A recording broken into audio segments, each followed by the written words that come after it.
Hello everyone, स्वागत है आप लोग का मेरे इस नए वीडियो में। और इस वीडियो में हम लोग बात करने वाले हैं कि कैसे हम लोग रिसाइकलर व्यू को क्रिएट करते हैं जेटपैक कंपोज में। तो सबसे पहले हम लोग के पास हमारा एक एम्प्टी प्रोजेक्ट ओपन होना चाहिए। तो मैंने ऑलरेडी ओपन कर रखा है। यदि आपने नहीं किया है तो आप सिंपली इस फाइल पे क्लिक करिए, यहाँ न्यू पे जाइए, new project, empty compose activity, next. यहाँ पे आपका एप्लीकेशन का नाम, यहाँ पे आपका अपना पैकेज का नाम, लैंग्वेज आपको कोटलिन नहीं होगी। और उसके बाद आप इसको सिंपली फिनिश कर देंगे तो आपका नया प्रोजेक्ट ओपन हो जाएगा। ठीक है, तो मेरे केस में मैंने ऑलरेडी कर रखा है। तो अभी हम लोग बात करने वाले हैं रिसाइकलर व्यू के बारे में।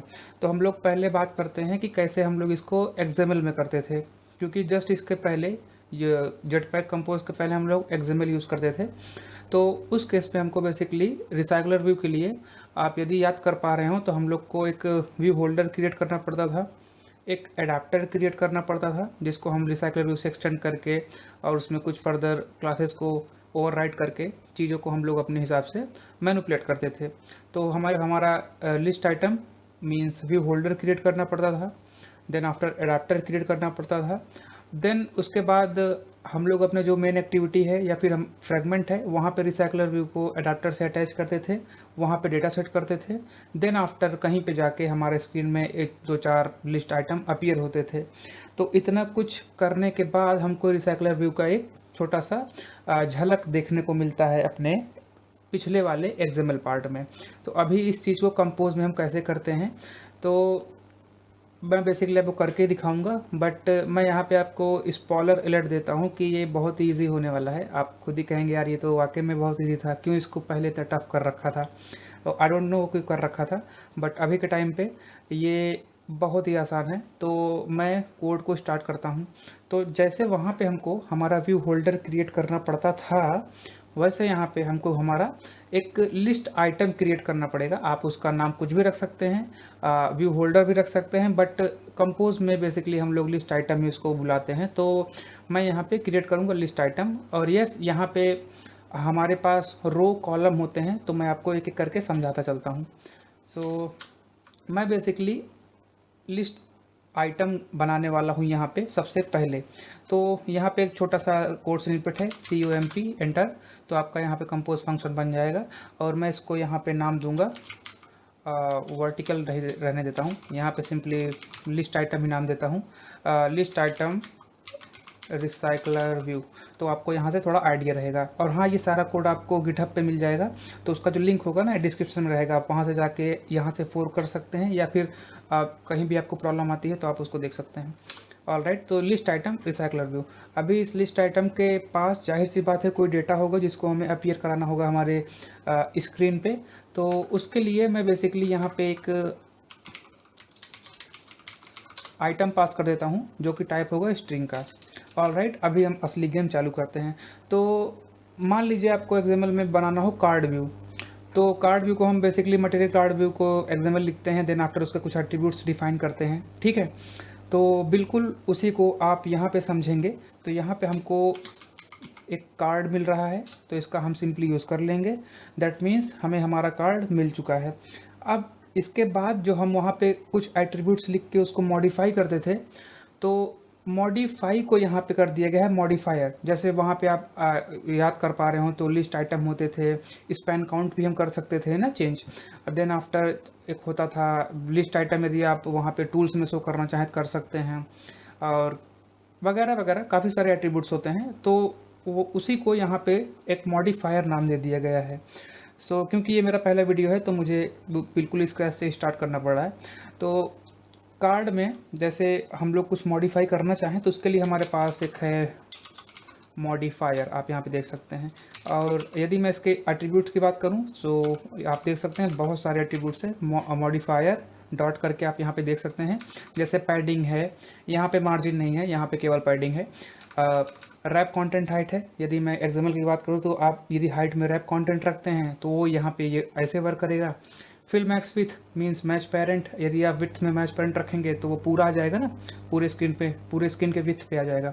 तो वो यहाँ पे आप ऐसे कर सकते हैं। सो ऑफ कोर्स मेरे को यही चाहिए, सो मैं इसको यहाँ पे कॉल करता हूँ फिल मैक्स विथ। और यहाँ पे आपके पास फ्रैक्शन भी, यदि आप यहाँ पे 0.85 पास करते हैं फ्लोट में, दैट मीन्स जो स्क्रीन का 85% है वो आपका ये जो कार्ड होगा वो ऑक्यूपाई करेगा, और जो 15% होगा वो ये ऑक्यूपाई नहीं करेगा। ऑल राइट, सो मुझे यहाँ पे ये नहीं चाहिए, मुझे बस एक सिंपल सा आपको एग्जांपल करके दिखाना है कैसे चीज़ें यहाँ पे रिसाइकलर बिन में वर्क करती हैं। सो ठीक है, फिल मैक्स विथ हो गया है। अभी मेरे को कुछ यहाँ पे पैडिंग चाहिए अपने लिस्ट आइटम के लिए। अब यहाँ पे जो पैडिंग होगी, जैसे हमारा कार्ड है, उस कार्ड के बाहर की जो पैडिंग होगी, अंदर की नहीं, जो बाहर की पैडिंग होगी वो यहाँ पे रिप्रेजेंट करेंगे। सो जैसे मैंने यहाँ पे पैडिंग लिख दिया 8.dp। सो यहाँ पे आप जब dp लिखेंगे तो .dp करके लिखेंगे। सो दैट मीन्स इसका हुआ 8dp, यदि हम एक्सएमएल की बात करें तो इस पैडिंग का मतलब हुआ ये कि रिसाइकलर व्यू का जो किनारा होगा उसके बाहर जितने भी जो भी स्क्रीन होगी ना, उससे 8dp means top, left, bottom, right, I think, तो चारों तरफ से ये 8 dp का जो पैडिंग लेगा। ठीक है, सो ये तो हो गया मेरा कार्ड। अभी यहाँ पे बात आती है कॉलम्स की और रो की, क्योंकि जितने भी कंपोनेंट हमारे कंपोज में हैं वो रो कॉलम में ही गेम खेलते हैं, और तीसरा चीज़ इसमें कुछ ज़्यादा है नहीं। सो रो बेसिकली क्या है, रो को आप ऐसा मानिए जैसे आपका विड्थ होता है, उस विड्थ में एक स्ट्रिप डालिए, और उस स्ट्रिप में यदि आप पार्टीशन कर देंगे, सो बेसिकली आप उसको एज अ रो कंसिडर कर सकते हैं। जैसे मान लीजिए आप लोगों ने मैथ की कॉपी देखी होगी या फिर हिंदी की देखी होगी, तो हिंदी कॉपी में जो लाइंस बने रहते हैं, यदि आप उसको हॉरिजॉन्टली देखते हैं तो वो बेसिकली एक रो को रिप्रेजेंट करता है, और यदि आप उसको वर्टिकली देखते हैं तो वो बेसिकली एक कॉलम रिप्रेजेंट करता है। तो एज अ मैट्रिक्स भी आप इसको समझ सकते हैं। यदि आप 4x4 का मैट्रिक्स लेते हैं और आप 0 1 0 2 0 3 0 4 मूव करते हैं, अगर इस तरह से मूव कर रहे हैं फैशन में, तो ये बेसिकली रो रिप्रेजेंट करेगा यहाँ पे। यदि आप 0 0 या फिर आप 1 0 या फिर 2 0 यदि आप वर्टिकली मूव कर रहे हैं तो वो कॉलम रिप्रेजेंट करेगा। ठीक है, सो हमें यहाँ पे क्या रिप्रेजेंट करना है, हम यहाँ पे एज अ कॉलम रिप्रेजेंट करने वाले हैं चीज़ों को। सो कॉलम, और कॉलम के पास भी मॉडिफायर होगा, sorry my mistake. So column के पास भी यहाँ पे मॉडिफायर होगा, और इस मॉडिफायर की मदद से हम यहाँ पे पैडिंग वगैरह भी सेट कर सकते हैं। तो यदि आप चाहें तो मैं यहाँ पे 8dp पैडिंग सेट कर देता हूँ, और यदि आप चाहें तो फिल मैक्स विथ आप इसको भी कर सकते हैं। क्योंकि कॉलम यहाँ पे वर्टिकली होता है तो मुझे फिल मैक्स विथ करने का कोई लॉजिक दिख नहीं रहा है, सो मैं यहाँ पे इसको ऐसे ही छोड़ता हूँ, कॉलम बेसिकली। सो अभी हमारा कॉलम आ गया है। अब कॉलम के अंदर जैसे हम कोई अभी टेक्स्ट लिखते हैं, सो यहाँ पे टेक्स्ट व्यू को बेसिकली टेक्स्ट में कर दिया गया है। सो आप यहाँ पे उसको ऐसे समझ सकते हैं, टेक्स्ट। सो आप यहाँ पे टेक्स्ट पास करना चाहें तो वो टेक्स्ट आप कर सकते हैं। जैसे मैं यहाँ पे कुछ रैंडमली पास करता हूँ तो ये टेक्स्ट हमको एज अ लिस्ट आइटम के ऊपर रिप्रेजेंट होगा। तो मुझे वो करना नहीं है, मुझे यहाँ पे आइटम रखना है, तो मैं आइटम पास करूँगा। और देन आफ्टर यदि आप इसका भी पैडिंग रखना चाहते हैं तो आप यहाँ पे फिर मॉडिफायर का यूज़ कर सकते हैं। सो बेसिकली मॉडिफायर हर उस व्यू के लिए है जो कि हम अपने एंड्रॉयड में यूज़ करते थे। ठीक है, तो मैं बेसिकली इसको ऐसे यूज़ करता हूँ, टेक्स्ट। और आप देख सकते हैं यहाँ पे एट्रीब्यूट्स, कितने सारे एट्रीब्यूट्स आपको यहाँ पे दिख रहे हैं। तो ये सारे एट्रीब्यूट्स हैं, आप इनका यूज़ कर सकते हैं, आप एक एक करके इनको देख भी सकते हैं। सो मैं यहाँ पे इसको एक स्टाइल देने वाला हूँ, तो स्टाइल, टेक्स्ट स्टाइल। सो मैं यहाँ पे यूज़ करूँगा मटेरियल थीम का। So material theme typography dot body 1 सब टाइटल 1, ये पुराने वाले ही हैं जैसे हम लोग स्टाइल में यूज़ करते थे। सो आप उसी तरह यहाँ पे यूज़ कर सकते हैं। जैसे मैं बॉडी 1 यूज़ कर लूँ, सो ये जो हमारा टेक्स्ट है अभी इस स्टाइल को फॉलो करेगा। सो इसका जो मैं आपको UI में दिखाता हूँ, ये हमारा प्रीबिल्ट आता है पहले से, यदि आप प्रोजेक्ट बनाएंगे तो आपको भी मिलेगा। सो यहाँ पे कुछ कलर, यहाँ पे कुछ शेप, राउंड शेप जो भी हैं ना, ठीक है। यहाँ पे कुछ थीम, जो हमारे थीम है डार्क मोड के लिए, नाइट मोड के लिए, उसके लिए। और यहाँ पे टाइपोग्राफी है, और आप इसका भी यूज़ कर सकते हैं, और मटेरियल थीम ने भी प्रोवाइड किया है, आप उसको भी यूज़ कर सकते हैं। ठीक, ऑल राइट। सो ठीक है, ये एक छोटे चीज़ के लिए बहुत ज़्यादा हो गया। सो ये हमारा फाइनली लिस्ट आइटम बन के तैयार हो चुका है। सो अभी चलते हैं ऊपर। तो वहाँ पे जैसे पहले सेट कंटेंट व्यू होता था, यहाँ पे केवल सेट कंटेंट है।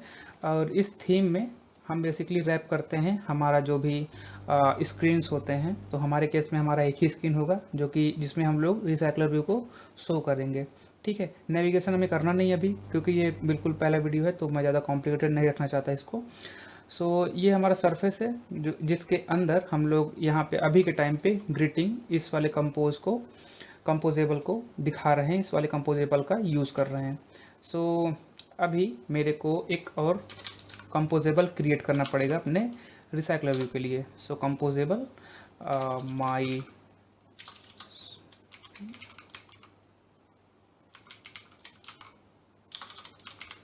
माई रिसाइकलर, क्या हो रहा है यार, माई रिसाइकलर व्यू, ठीक है।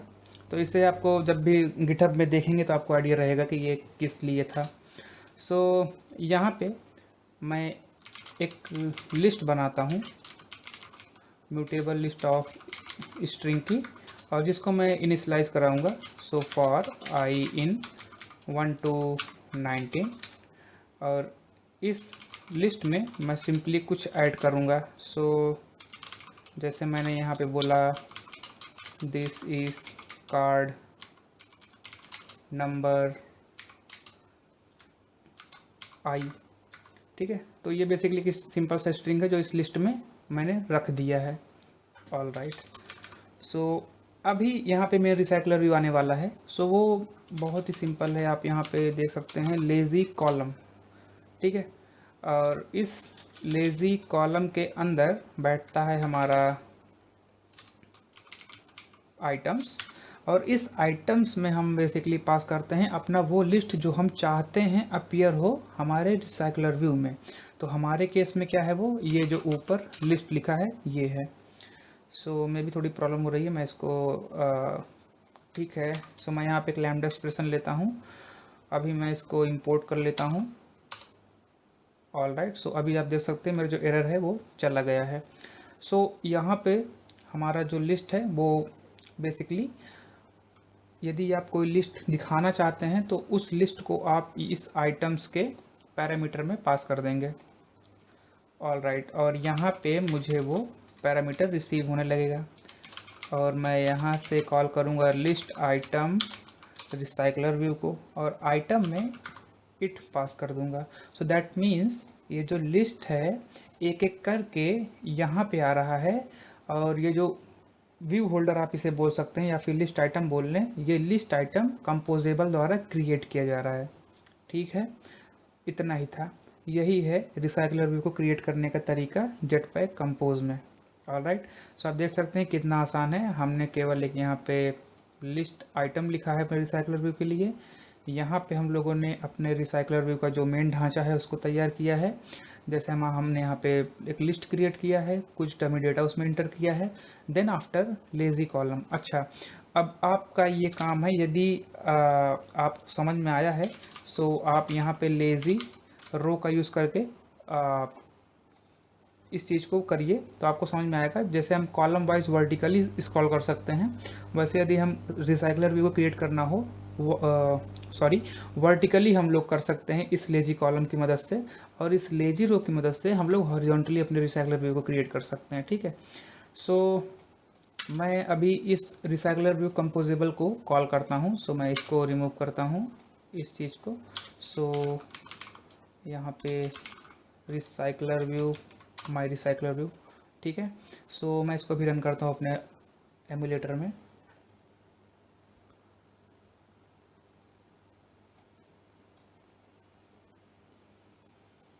ऑलराइट। तो आप देख सकते हैं ये हमारा जो कार्ड है वो अपीयर हो रहा है। दिस इज कार्ड नंबर 1 2 3 4 5 6 7 8 9 10 19 तक है यहाँ पे। सो अब मैं आपको बताता हूँ लिस्ट आइटम के बारे में। सो ये लिस्ट आइटम रिसाइकलर व्यू जो हमने यहाँ पे कार्ड लिया है वो तो ये हो गया ऊपर का कार्ड, ठीक। अभी जो पैडिंग है ना, ये कार्ड के बाहर से पैडिंग आ रही है। सो ये इधर से भी 8 DP का पैड लिया हुआ है, इधर से भी पैड लिया हुआ है, ऊपर और नीचे दोनों तरफ से, ठीक है। तो यही मैं बता रहा था आपको, जो पैडिंग है वो बाहर से लेते हैं। यहाँ पे कोई मार्जिन नहीं है, क्योंकि मार्जिन और पैडिंग में एक्सएमएल में डिफरेंस होता था, बट यहाँ पे नहीं है, यहाँ पे केवल पैडिंग ही आपको मिलती है। और उसके बाद ये जो कॉलम है, कॉलम बेसिकली आप ऐसा समझ सकते हैं, यदि मैं दिस इज कार्ड नंबर 2 है, इसके नीचे मैं कुछ लिखना चाहूँ, जैसे मान लीजिए इसके नीचे मैं लिखना चाहूँ ये कार्ड नंबर 2 है हिंदी में, तो इसके नीचे लिखना पड़ेगा मुझे, मैं लिखना चाहता हूँ ऐसे, तो ये कॉलम में हम कर सकते हैं। यदि मैं रो का यूज़ करूँगा ना, तो मैं इसके आगे यदि कुछ लिखना चाहता हूँ, जैसे मान लीजिए 2 के आगे कुछ लिखना चाहता हूँ, तो मैं उस केस में रो का यूज़ करूँगा। सो यही अंतर है रो कॉलम में। कॉलम बेसिकली वर्टिकली टारगेट होता है, वर्टिकली चीज़ों को अलाइन करता है, रखता है। रो जो है वो बेसिकली हॉरिजॉन्टली चीज़ों को रखता है, एक के बाद एक करके।